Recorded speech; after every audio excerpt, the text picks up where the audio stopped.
Students from the University of Papua New Guinea have petitioned the government to explain and do proper awareness on the soon-to-be-signed defense cooperation agreement with the USA.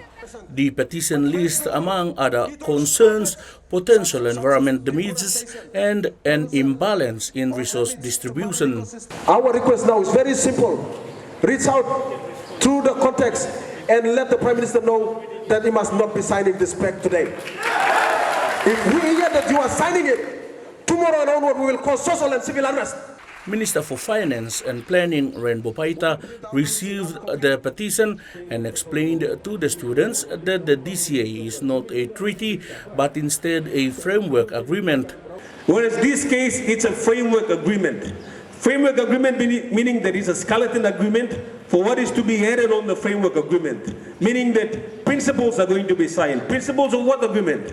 Is it principles of mutual understanding, mutual training, mutual extension programs? What are the principles going to be signed? So I want to understand and I want to think that we are debating on the same issue, which is the framework agreement. So let me rule out the issue that it is not a treaty. Secretary for Foreign Affairs Elias Vohengu last week in a media conference also dispelled information that immunity is being offered in the agreement. Meantime, former Prime Minister Peter O'Neill issued a statement today saying the government has positioned Papua New Guinea at the epicenter of a military storm between China and the USA. O'Neill said during the national general elections, acting in a caretaker capacity, PM Marape hosted a controversial visit from the Chinese foreign minister.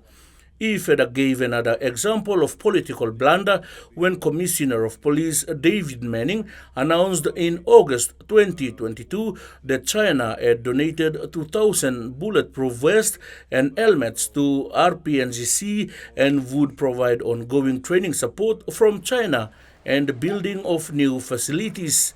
Then in December 2022, PNG Chief of Defense, during the announcement of a new Chinese-funded military hospital at Taurama Barracks, thanked the People's Liberation Army of China for its continued support with training and willingness to support us in areas that need capacity building, and indicated a joint 2022 to 2026 defense intent.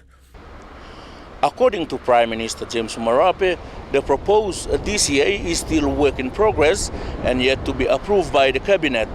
He said, for the record, PNG have always had a relationship with the US military, just like we have with Australia, New Zealand, France, and the United Kingdom, all under an umbrella agreement called Status of Force Agreement, or SOFA, of 1989. Mr. Marape clarified that we are moving ahead with new specific DCA to upgrade our relationship with the USA. He further assured all that the proposed DCA will not offend our country's laws, or we will not be changing any laws to implement it. Freddie Mo, TVWAN News.